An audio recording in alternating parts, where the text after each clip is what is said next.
c'est-à-dire la rédaction de la clause des règlements des différends, si les parties imposent le préalable de conciliation ou de médiation selon le thème qu'on retient, les arbitres sont astreints à le respecter, et si d'aventure l'une des parties passait outre cette étape, saisissait directement les arbitres avaient le devoir de surseoir à statuer, sauf à constater que cette étape avait été déjà réalisée. Sur ce point, Monsieur le Président de la CCJA, clin d'œil à une de vos jurisprudences, on peut dire que vous aviez anticipé la question. Dans l'affaire Bénin Contrôle et dans les affaires SCP Patrice Talon, la question du préalable avait été posée et de manière fort lumineuse, vous aviez indiqué dans un de vos arrêts que le fait pour une partie de ne pas répondre aux invitations à une médiation par lettre emportait échec de la médiation. C'est dire qu'aujourd'hui, sur cette question, le droit WADA apporte une réponse en toute clarté, qui ne souffre d'aucune ambiguïté et qui garantit donc l'efficacité de la clause insérée dans le contrat. Mais encore, passons cette question d'harmonisation et touchons maintenant l'effort de modernisation. Et là, c'est votre première question. Quid de la transparence?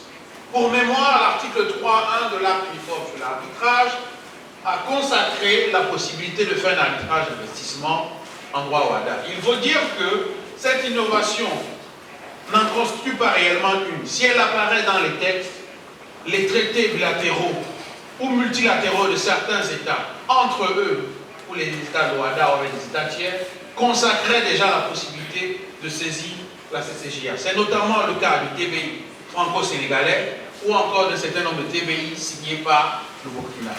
Mais dans la réforme, deux réponses apparaissent. Sur la transparence.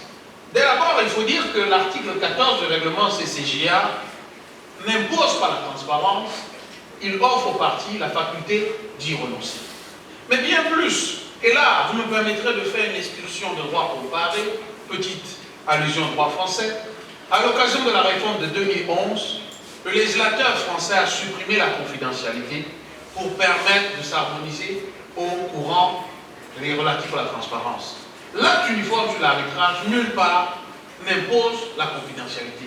Il a donc, dès 1999, consacré le principe de neutralité quant à la confidentialité. En cette matière, la liberté contractuelle devrait être une autonomie de la volonté, devrait donner la splendeur de sa démonstration en faisant un choix. À cette occasion, les arbitres, lors de la mise en œuvre de la procédure, lorsque la clause est silencieuse, doivent donc pouvoir, au moment de l'élaboration de l'acte de mission ou procès verbal de cadrage, selon la terminologie retenue, pouvoir indiquer si la procédure doit être transparente ou non. La question prend une ampleur plus importante. J'ai bien compris vos allusions au investissement dans les matières comme le droit pétrolier ou minier, où certaines obligations de transparence de l'industrie commencent à se poser. Sur ce point, je vous inviterai simplement à une publication que je pourrai rendre publique, qui m'a été donnée de faire à l'Université de Québec, lieu que vous connaissez bien, l'an dernier, qui sera bientôt publié. Néanmoins, on va retenir que l'article 14, alinéa 3, autorise Monsieur le Secrétaire Général de la CCJA ici présent, dorénavant à publier des extraits de sentence. Et la notion d'extrait de sentence répond à votre seconde question sur la dialectique entre la confidentialité qui peut être utile à protéger les intérêts d'une affaire et la transparence utile à protéger les intérêts économiques. Là-dessus, messieurs de la CCJA devront faire preuve d'une particulière habileté lorsqu'ils vont devoir mettre des arbitrages conduits sous la Convention de Maurice prévoyant la transparence dans le cadre d'arbitrage entre États investisseurs, mais déjà le législateur WADA, conscient de la nécessité dialectique d'une part de protéger les informations confidentielles et d'autre part de rendre les procédures accessibles, a prévu que le secrétaire général, pour des besoins didactiques, pouvait publier les sentences. On devrait aller plus loin dans la mesure où la Convention de Maurice que je viens d'évoquer, comme le règlement ici sur la transparence, prévoit également la possibilité d'accéder aux différents éléments de la procédure. Aussi bien l'information sur son déclenchement, les actes de procédure, ce qui est déjà le cas dans le cadre du CIRDI. Comment la CCJA s'y prendra? Nous avons foi à la sagacité de son président et de son secrétaire général ici présent pour prendre en compte vos réflexions et interrogations. Mais on peut dire que le législateur WADA n'a pas été insensible à vos interrogations, puisque avant même que vous ne les posiez, il avait déjà commencé à faire quelques pas chassés avec la confidentialité, principe, et de manière erronée, prétendue, d'ordre public en arbitrage. S'agissant maintenant de la médiation. Voyez-vous, la médiation jusque-là, avant l'acte uniforme sur l'arbitrage, restait l'affaire de quelques dispositions clairsemées de code de procédure civile ou alors de quelques lois nationales qui avaient été rédigées par quelques personnes ici présentes, pour ne pas citer Alain Fénéry. Mais aujourd'hui, l'acte uniforme sur la médiation de 2017 donne le catalogue de la procédure, l'organise, structure, de sorte qu'il y a un droit positif au WADA de la médiation qui répond à vos multiples interrogations.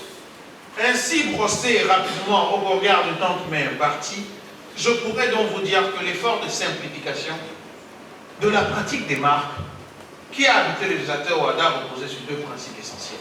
D'une part, harmoniser le régime juridique de l'acte uniforme et l'arbitrage.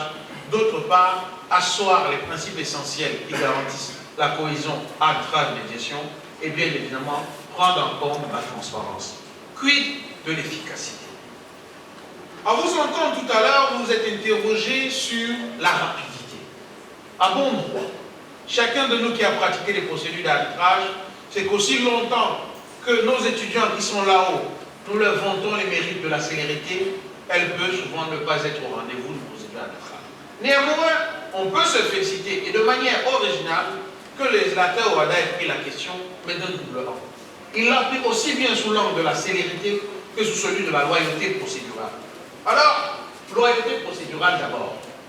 Le nouvel article 14 alinéa 6 de l'acte uniforme la consacre expressément et autorise aujourd'hui les arbitres à passer outre le comportement dilatoire d'une partie.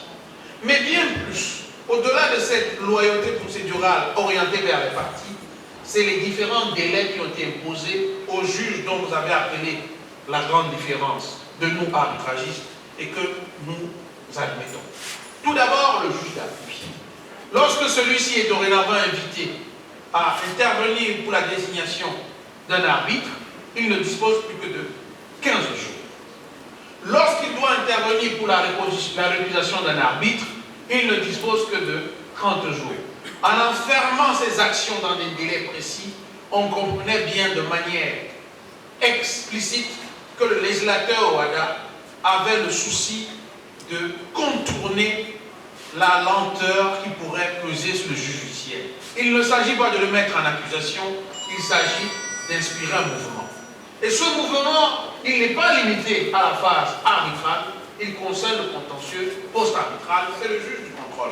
Dorénavant, originalité mondiale, le recours en annulation est encadré dans les délais. Toute personne qui sortira de cette salle doit savoir que quand on fait un recours en annulation sur la base de l'acte uniforme, c'est 9 mois et demi, rien de plus.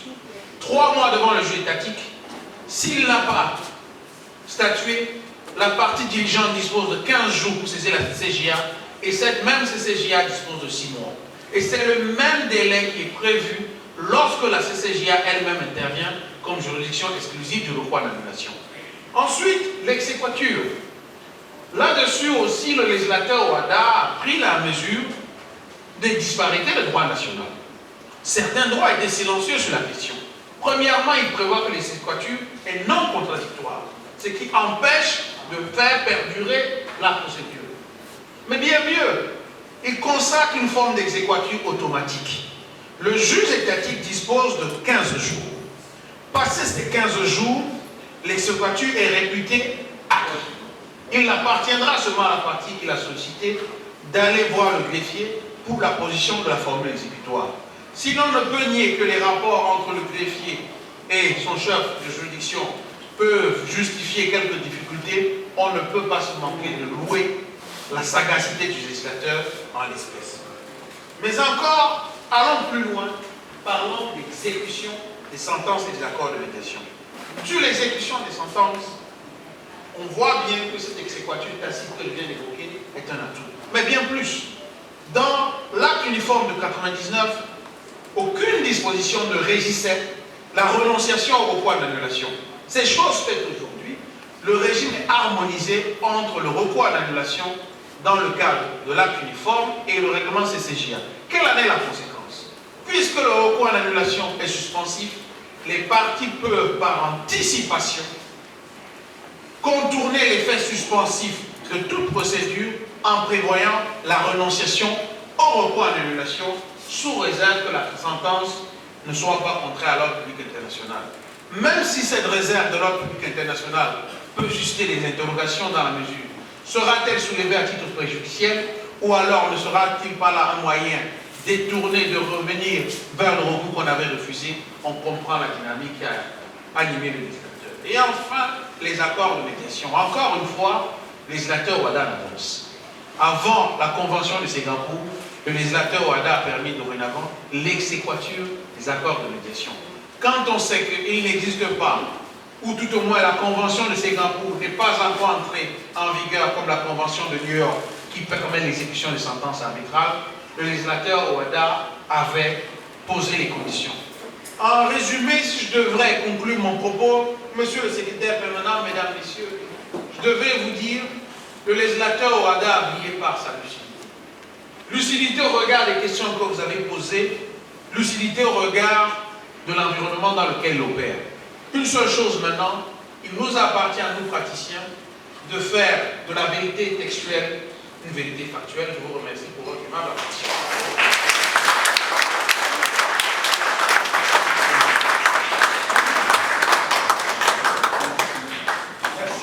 Merci bien, docteur Achille Plaza, pour cette présentation en 16 secondes. Merci.